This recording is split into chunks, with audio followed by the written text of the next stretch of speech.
Doings of Doyle is sponsored by Belanger Books, home of the best Sherlock Holmes anthologies featuring today's top Sherlockian authors. Belanger Books is the only authorised publisher of Solar Ponds mysteries, continuing the Sherlock Holmes legacy into the 21st century. Visit them today at belangerbooks.com.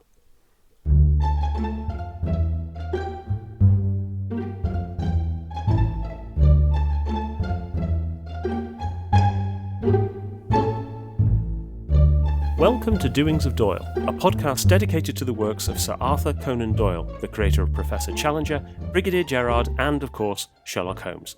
I'm Mark Jones. And I'm Paul Chapman, and together we'll be exploring Doyle's eclectic bibliography to understand more about the great man's life and work. We'll be discussing his fiction and non-fiction, the well-known and the obscure. And stopping by Baker Street along the way. You can find out more at doingsofdoyle.com or follow us at Doings of Doyle on Twitter.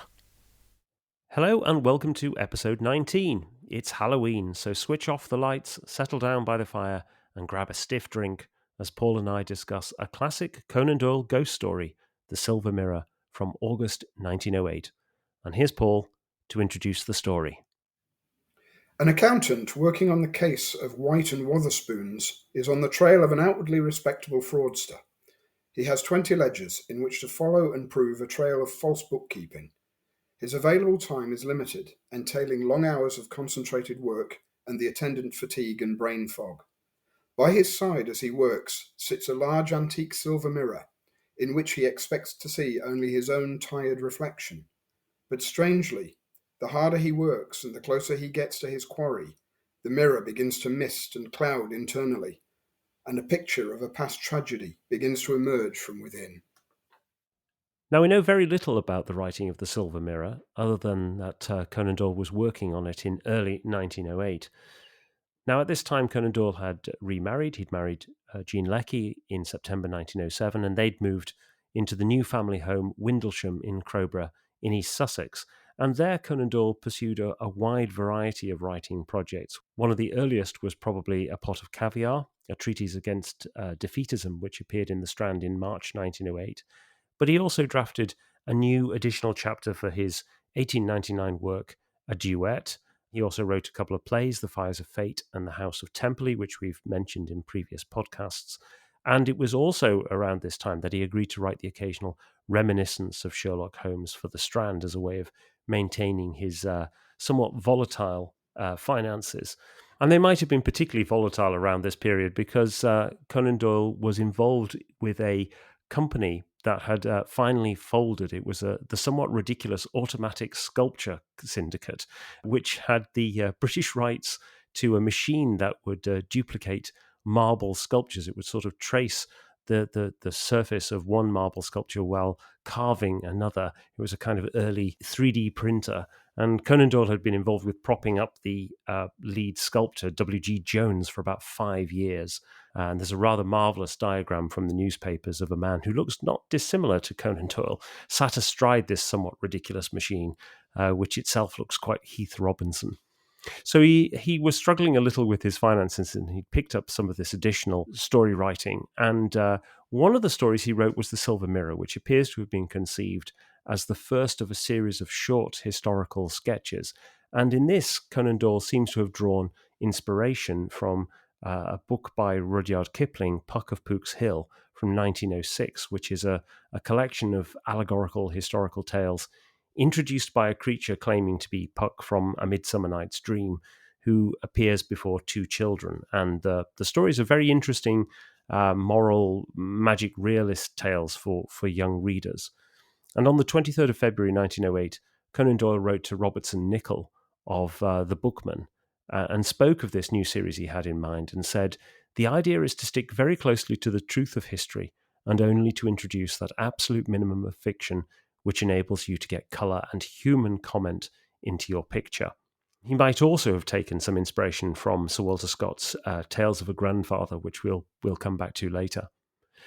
And The Silver Mirror first appeared in the Strand in August 1908, and it was then collected in The Last Galley in 1911, which is a very peculiar mixture of stories in that it contains many of those short historical pieces largely written between 1909 and 1911, but The Last Galley also includes a few random pieces from the early 1890s, and The Marriage of the Brigadier, and a Captain Sharky tale. So it's a very odd collection. But in 1922, the stories were collected again, perhaps more sympathetically, certainly more coherently, as Tales of Long Ago, and that volume collects all of the short historical pieces and makes for a much more robust anthology. So The Silver Mirror is a historical short story, but it's also a ghost story. But where does it fit within the sort of bibliography of ghost stories around this time, Paul? It's an interesting entry into the whole genre at this time, with the ghost story towards the end of the 19th century and the early 20th century was beginning to change its form away from the more traditional sort of sheeted ghost haunted house formula of the ghost just being a disembodied spirit that actually inhabits a certain place or locale. Doyle had tried a couple of these when he was younger, but not enormously successfully. With things like the Haunted Grange of Goresthorpe, his first story submitted for publication. But essentially, at this time, you still have plenty of examples of that traditional ghost story, but you're also beginning to see the development of what could be termed the psychic ghost story, where with this interest at this time, which again Doyle was also involved in psychic research and spiritualism. This was being reflected in the literature as well, and you have a peculiar phenomenon at this time as well of the psychic detective. So William Hope Hodgson's Carnacki, the Ghost Finder, and Ian H. Heron's Flaxman Lowe was another ghost investigator, and also perhaps most famously and successfully Algernon Blackwood's John Silence. Yeah. The first volume of which was actually published in 1908, the same year as The Silver Mirror. So you've got this psychic ghost story, and in a way, the origins of that can be seen going back to the haunted house story as well, because 1859, Edward Bulwer Lytton wrote the Haunters and the Haunted, also known as The House and the Brain, which was a real mix of early psychic occultism with the haunted house. And Conan Doyle himself loved that story and called it the very best ghost story that I know. But alongside this development, you've also got the psychological ghost story, some would say the most sophisticated of ghost story.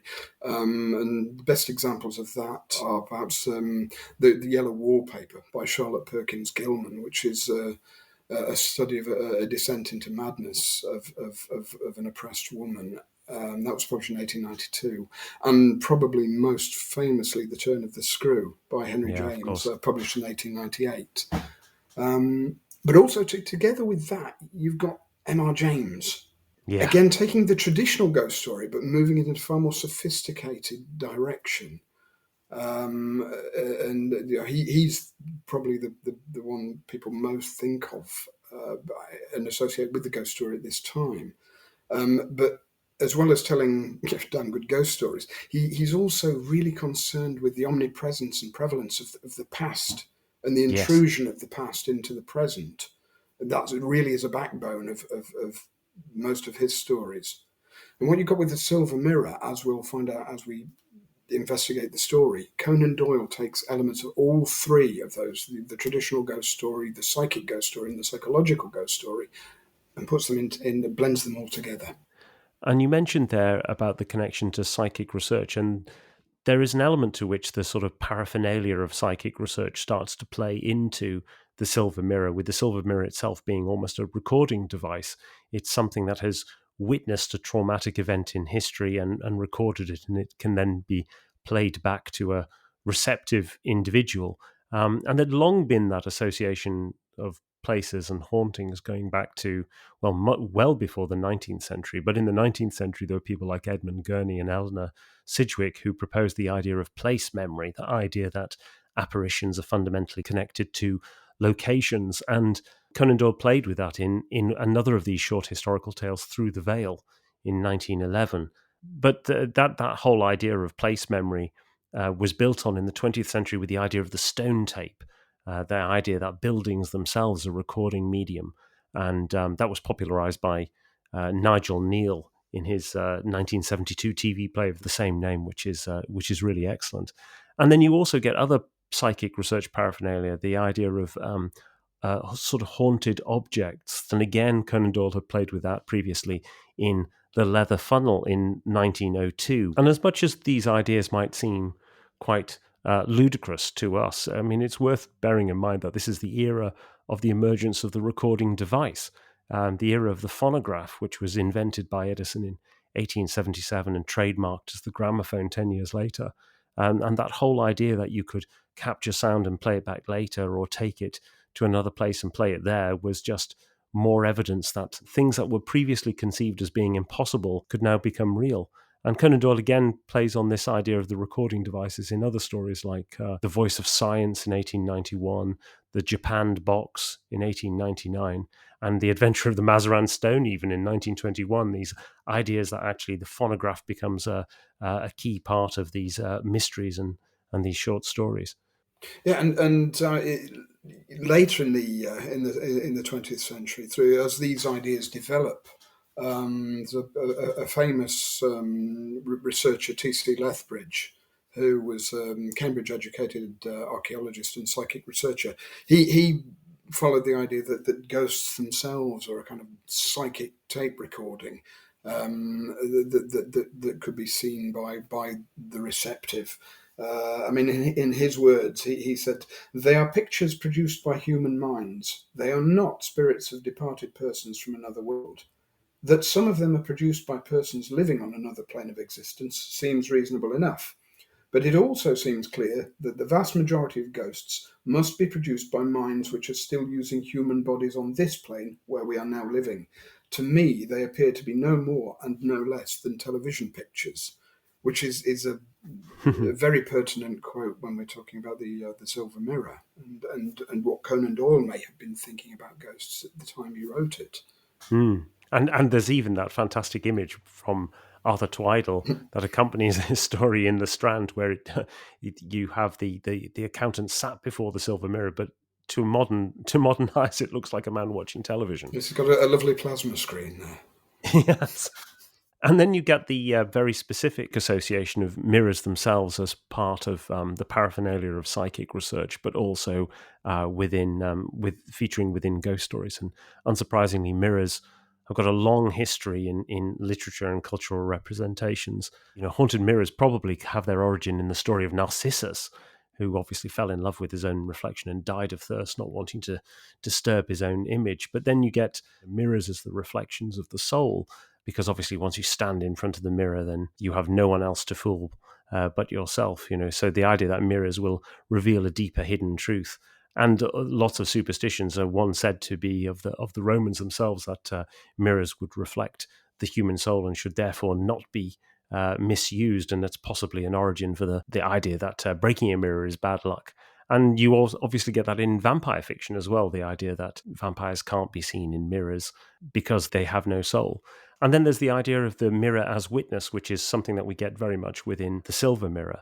And there's a great example of that within Robert Louis Stevenson's The Strange Case of Dr. Jekyll and Mr. Hyde from 1886, in which the characters are exploring the laboratory and they find this peculiar cheval glass into whose depths they looked with an involuntary horror. And Poole says, "This glass has seen some strange things, sir." And then there's mirrors as gateways to an alternative reality, perhaps most famously from Tennyson's The Lady of Shalott, 1842. And it's from that we get the phrase, "the mirror cracked from side to side," which is more closely associated now with Agatha Christie. And then also the idea of mirrors as communication devices, particularly within psychic research, scrying mirrors as a means of getting guidance or revelation or prophecy. So mirrors are very powerful symbols in a whole range of cultural representations and in literature more broadly. Yeah, I mean, you got the historical examples of this, and perhaps the most famous, certainly English example, is that of the Elizabethan scientist and occultist Dr. John Dee, Mm. who had a number of what he called show stones, which supposedly allowed him to communicate with angels. But as well as the showstones, he's supposed to have been bequeathed a strange mirror from Sir William Pickering, who was the English ambassador to Charles V court at Brussels. So there was a great interest in these at court level in Hmm. the Elizabethan era as well, and mirrors and glass again. They're symbols of power, um, also in terms of cost. This is a time when glass is a hugely expensive material, a very valuable material, and the fact that it had this almost magical quality of reflection and being able to see through it's all these things come together Hmm. and mix into this magical blend, and it's so associated with the occultism of this era. And to come back to literature, there is a story by Sir Walter Scott, My Aunt Margaret's Mirror, which features an Italian occultist from Padua, Battista Damiotti, who lives in Edinburgh. And he has a magic mirror that the ladies of the town usually consult him. And this is it's not a recording device. It's the other sort. It's the divination mirror for divination, which is Hmm. again what D use these things for more. So you've got that element going on as well. Hmm. Yeah, this story also reminded me a bit of The Face in the Glass by Mary Elizabeth Braddon, which is a ghost story set near York, where we're based. But Braddon's probably best known for being the author of Lady Audley's Secret, which is the sensation novel of all sensation novels from the 1860s, and is a fantastic array of murders and would-be murders and various other sensations. It's a great fun read, that one. It's also a possible source of inspiration for Conan Doyle's A Physiologist's Wife, which has accidental bigamy as central to the plot, but actually the story, the Conan Doyle story, almost feels like a reverse of the setup of Lady Audley's Secret. But in The Face in the Glass, newlyweds Hugh and Ruth Munro get bored and decide that they're going to do a ghost hunt around their new house and find within one room a mirror which will show the face of the next member of the family to die, and Hugh is horrified to see it's the face of his wife. Um, Yes, as the mirror as for used for divination, but again in this case it's used accidental divination. yeah, Whereas absolutely. in Scott's story, it's a very deliberate. It isn't clear whether the mirror in Scott's story tells the future or just shows the past and the present. It's not made clear. It is interesting as well thinking about that story that Tennyson, who you've just mentioned with the mirror, that he regarded My Aunt Margaret's Mirror as the finest of all ghost or magical stories.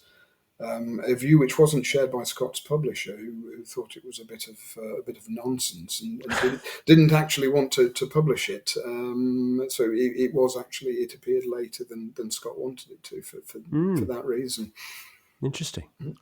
So the Silver Mirror is a ghost story. It's also a historical sketch, as we'll come on to in a bit. But you can also read the Silver Mirror as a spiritualist text. And Conan Doyle's key message there is that if you're receptive to these things that are on the fringes of scientific understanding, you may be rewarded with a humbling, if not transcendental, experience, as happens to the main character in The Silver Mirror. And Conan Doyle is very careful in how he configures this story so that he can get this message across most effectively. And it's no accident that the main character is an accountant who's conducting an audit. It's all very important that that main figure is a very grounded, sensible, real world individual who's very reasonable and very level headed. And when the accountant starts to see things appear in the mirror, he at first thinks, he might just be tired, it might just be overwork, he's possibly delirious. But as the story progresses, that idea is dismissed, and it's instead replaced by his critical curiosity about what is actually happening in the mirror and the scene that is being replayed. When the narrator first encounters something peculiar, he sees this swirling grey mist appear in the mirror. And he says, so real and solid was it, and so reasonable was I, that I remember turning with the idea that the curtains were on fire. But everything was deadly still in the room, no sound save the ticking of the clock, no movement save the slow gyration of that strange woolly cloud deep in the heart of the old mirror. And during this visitation, the accountant has enough sense that he can actually debate with himself about what he's seeing. So he says, a skeptic would say, no doubt, that I had dropped asleep over my figures and that my experience was a dream. As a matter of fact, I was never more vividly awake in my life. I was able to argue about it even as I looked at it, and to tell myself that it was a subjective impression, a chimera of the nerves, begotten by worry and insomnia. And as the experiences go on, they become more physical and more real than almost anything else the accountant is experiencing. He says, the stage of mistiness and development must have passed unobserved, and there she was in all her beauty and passion and distress, as clear cut as if she were really in the flesh before me. So not only are the experiences becoming more vivid and more profound, there's less preamble. He doesn't even notice the mists appearing. And as this progresses, the narrator starts to wonder that critical question, why me?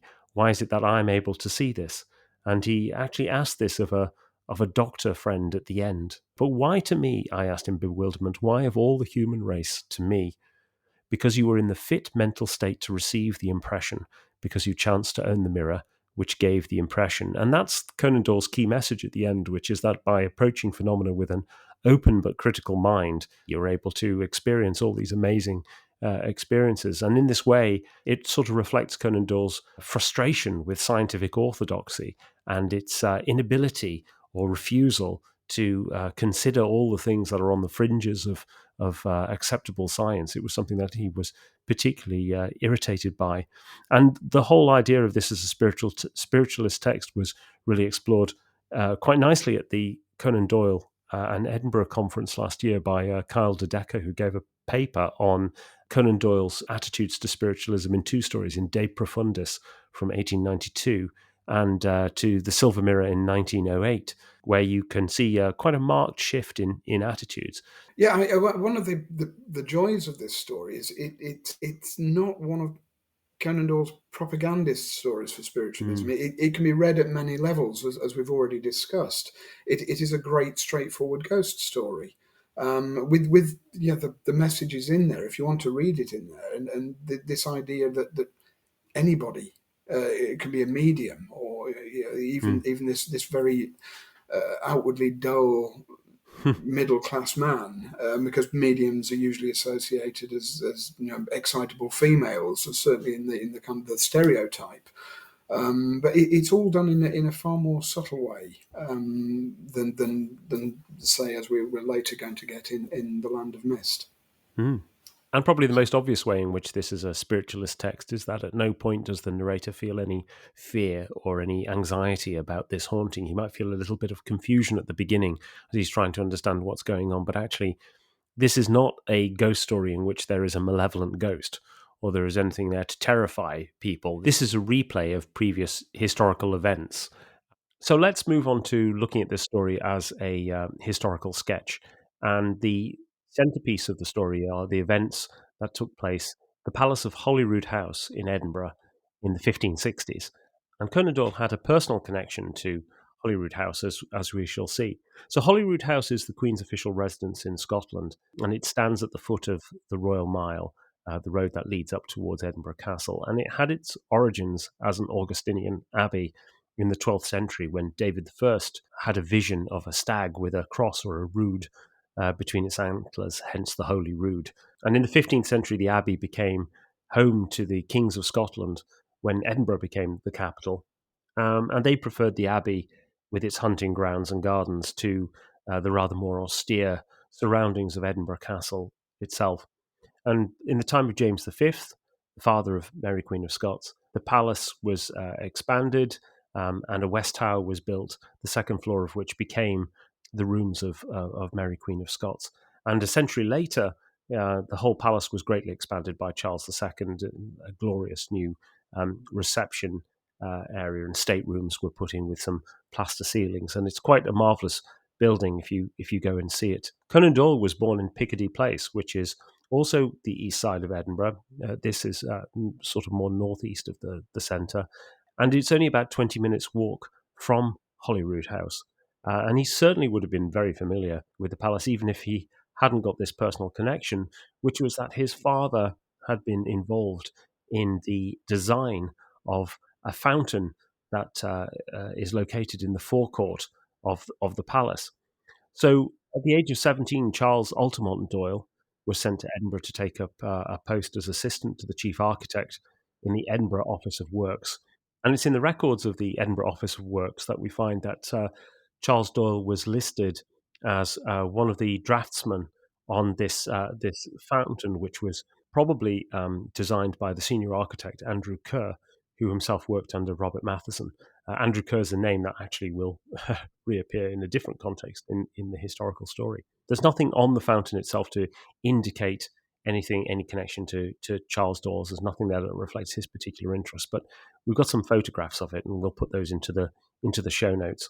And there's also this peculiar side note that Conan Doyle's father apparently owned several pieces of furniture from Holyrood House, although where that information has come from, we're not clear.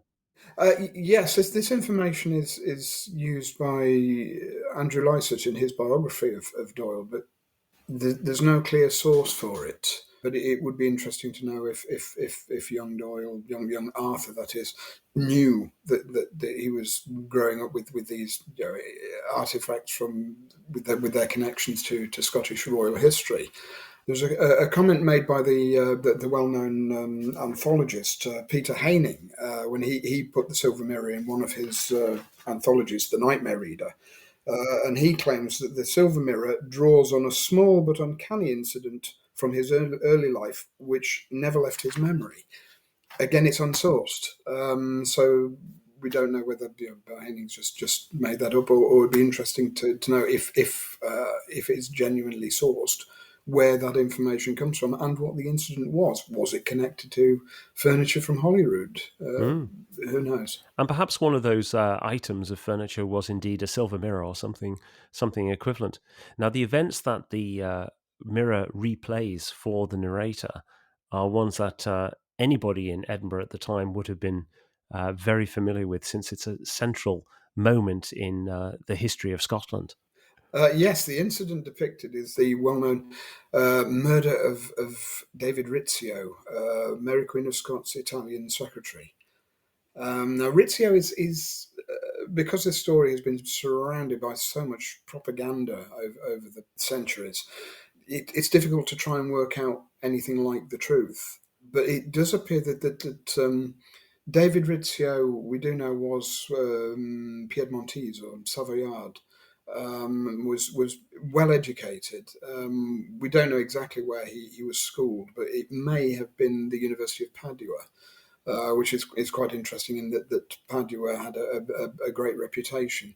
And Scott, in his story, My Aunt Margaret's Mirror, his doctor or occultist actually comes from Padua. So there's this kind of linking thing there. But Rizzio worked up through the Piedmontese court, and he arrived in Edinburgh in December 1561 as part of the retinue of Roberto Solato, who was the Marquis de Moreto, and he was a minor player at that point, and but he was known. He was very musical as well as a very intelligent individual, and at this time the Chapel Royal Choir had been reinstigated at Edinburgh, and he apparently had a beautiful bass voice, and was recruited into the choir for that reason.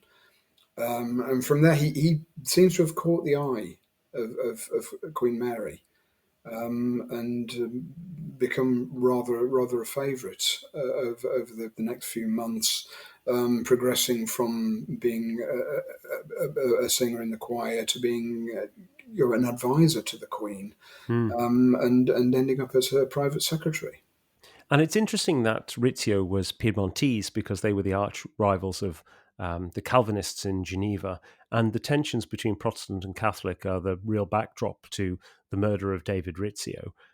When Mary Queen of Scots came across to Scotland in 1561 to take possession of the crown. Scotland had for many years been a Catholic nation, but had undergone the Protestant Reformation.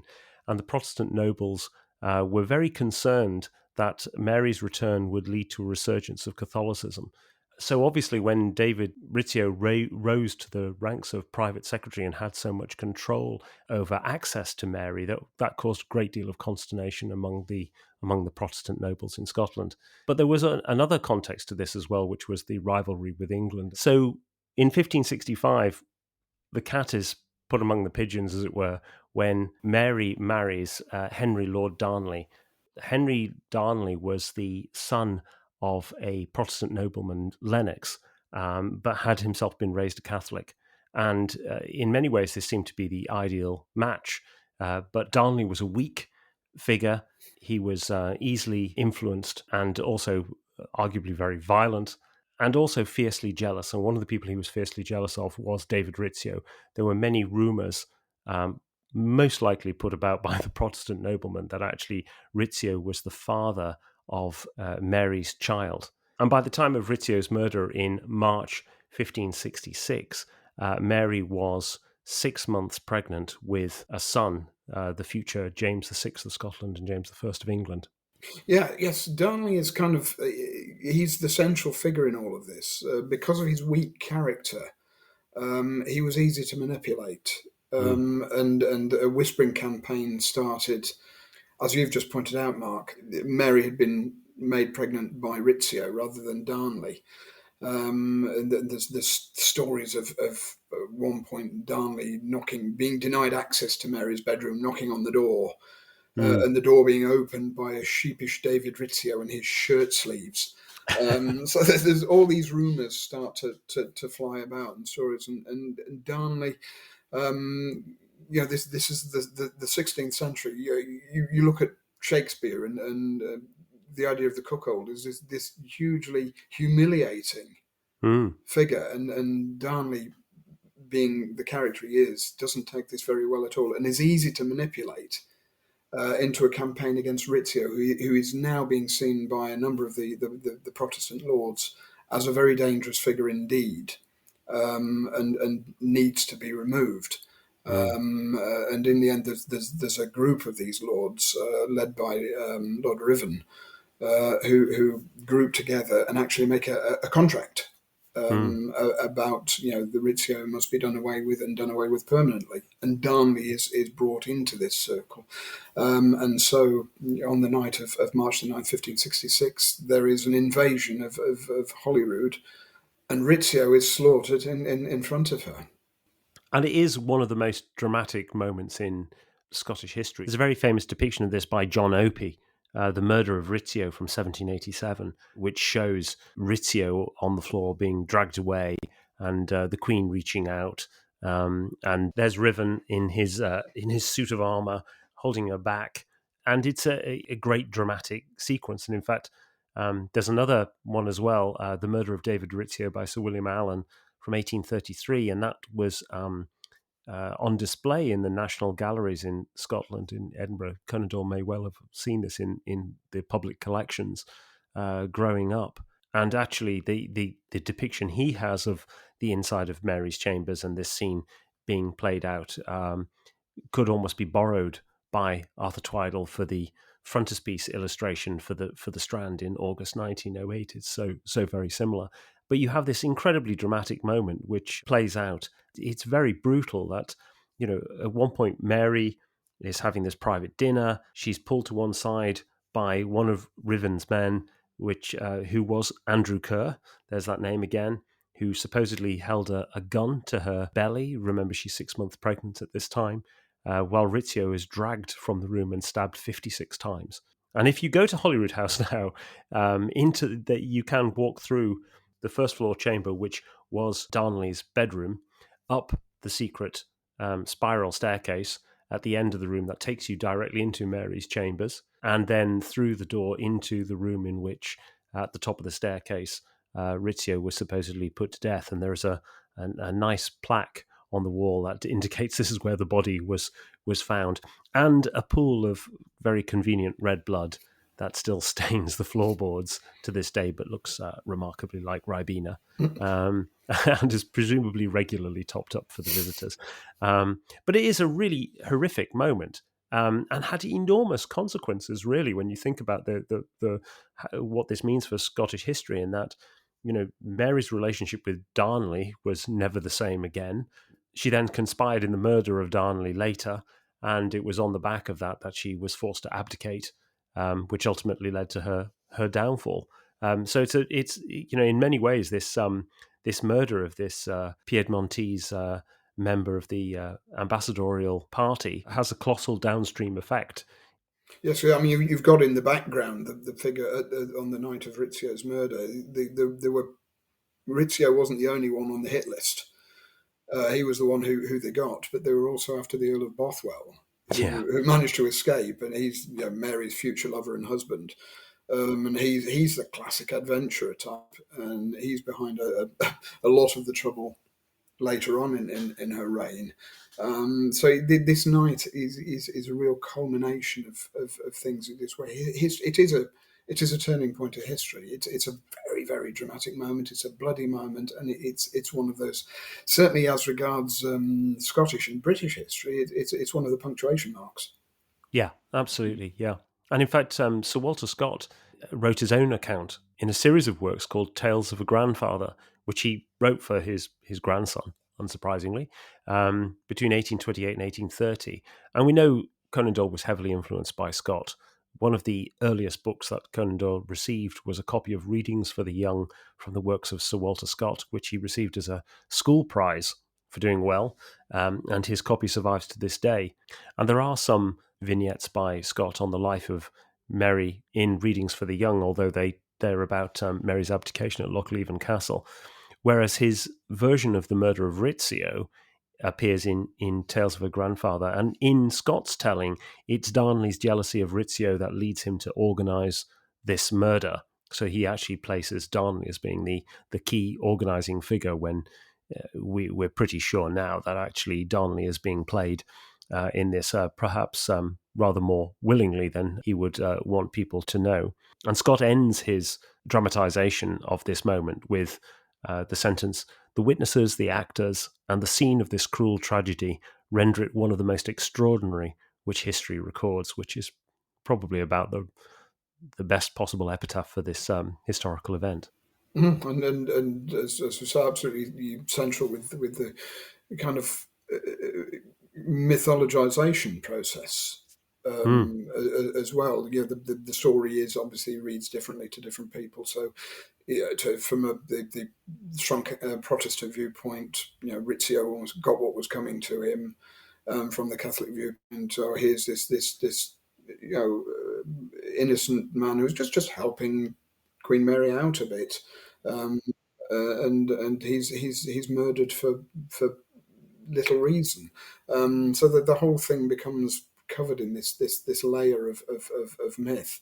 And it'd be mm, interesting, in Owen Dudley Edwards' book, The Quest for Sherlock Holmes, he talks about or speculates on was young Arthur shown around Holyrood by his father when his father was working there, and did he get the story?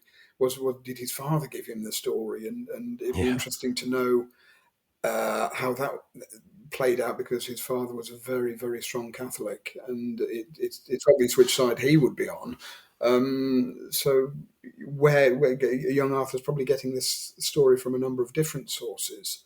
And different viewpoints, from his father, from reading Scott, and is probably working out in his own mind what he makes of this story, and is obviously drawn to the sheer drama of Yes. the whole thing. Yes, and Conan Doyle doesn't make a historical judgment on this event, does he? He doesn't really come down on a No, Protestant view or in a Catholic view. the Silver Mirror, it's simply reportage. You get a very graphic portrayal of the murder with Rizzio's blood. It didn't pour; it squirted. I think it's something along those Yeah. those lines. So it's Doyle enjoying himself regaling Yeah. this sort of story, but he's taking no political or religious viewpoint. Yeah. Yeah. It's worth actually mentioning that we both read in advance of this David Tweedy's book, David Rizzio and Mary Queen of Scots Murder at Holyrood, which came out in 2014, which is probably the most comprehensive modern work on the murder.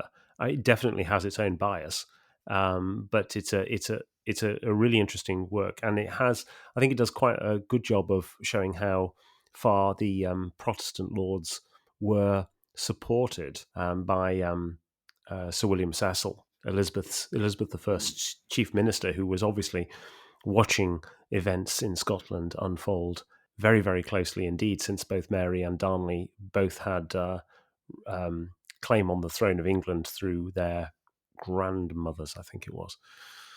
Yeah, and on the topic of the squirting blood as well, you also get Conan Doyle playing up the Gothic a little in this. Not that you need a huge amount to play up the Gothic in this story, but his depiction of Riven is interesting, and it's consistent with the historical narrative in that he's a spectral figure. He's one of the prominent Protestant lords who supposedly actually led a party of 300, 400 men to Holyrood House, and he is lean, cadaverous, pale. He'd literally risen from his deathbed, according to some, in that he was suffering from cancer, and I think he died about 3 months later. But it's interesting that it's Riven, because that's the name of the title character in Polidori's The Vampire, and I'm not sure if there's any direct connection back to it, but it's interesting that Riven comes across as a vampiric figure in both the contemporary narratives and also in Conan Doyle's depiction, although he appears very, very briefly. It enters European culture in the 19th century through Polidori's story, and he'd been predated by Lord Byron's former lover, Lady Caroline Lamb, who'd used a character called Riven, who was a bit of a wrong 'un. And then this name is used again by John Polidori, and it's used in various vampire plays in Europe that all play on Polidori's story. And it is interesting. It's actually, we don't know from any written evidence that Conan Doyle had read The Vampire, but it is interesting if you look at the published illustrated diary of his father, Charles Altamont Doyle, when Charles was in Montrose Royal Asylum, and on one of the pages of that, he actually draws a cross between a man and a parrot, essentially, and puts Polidori. So he knows of the existence of this character. So, possibly young Arthur had read The Vampire, and the name stuck. And it is interesting, the very phrasing used in the Silver Mirror for the historical Riven.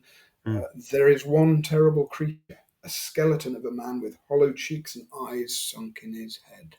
Yeah. Yes, it's also interesting when you look at the Silver Mirror to take into account that essentially you've got two stories going on, and you've got the accountant is playing the detective here, and he's hunting down this respected alderman who's been fiddling his expenses.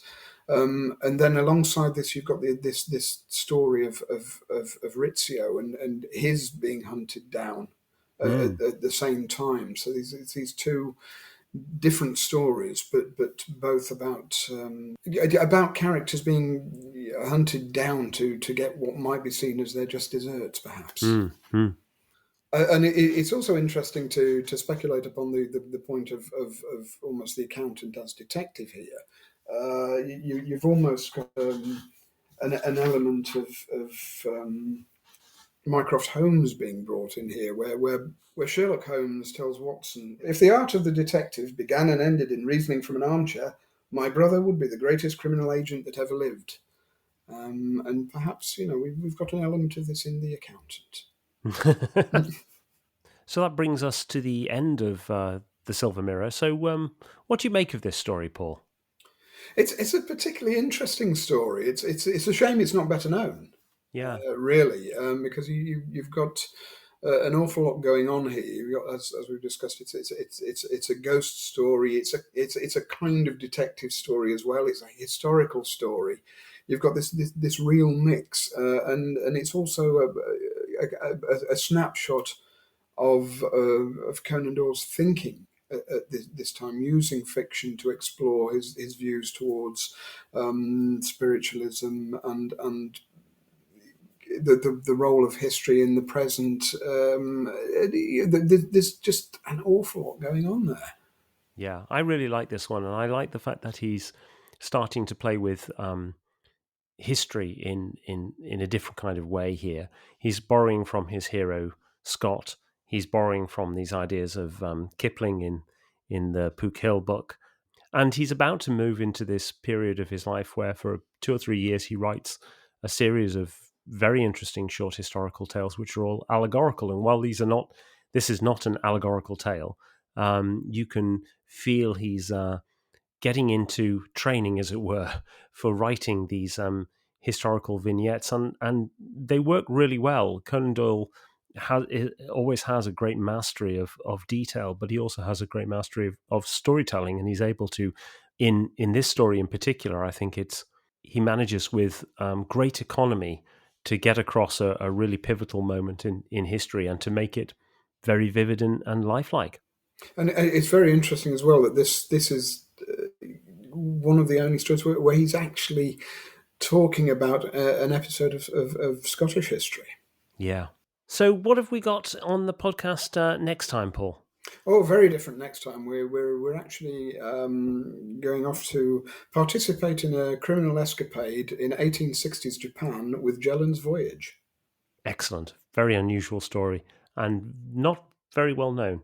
So, that brings us to the end of the podcast. Thank you very much for listening. If you want to find out more about the story, you can read the show notes at doingsofdoyle.com. And if you want to support the podcast, you can become a patron at Patreon, and there'll be a link in the show notes as well. But until next time, it's goodbye from me. And goodbye from me. Goodbye.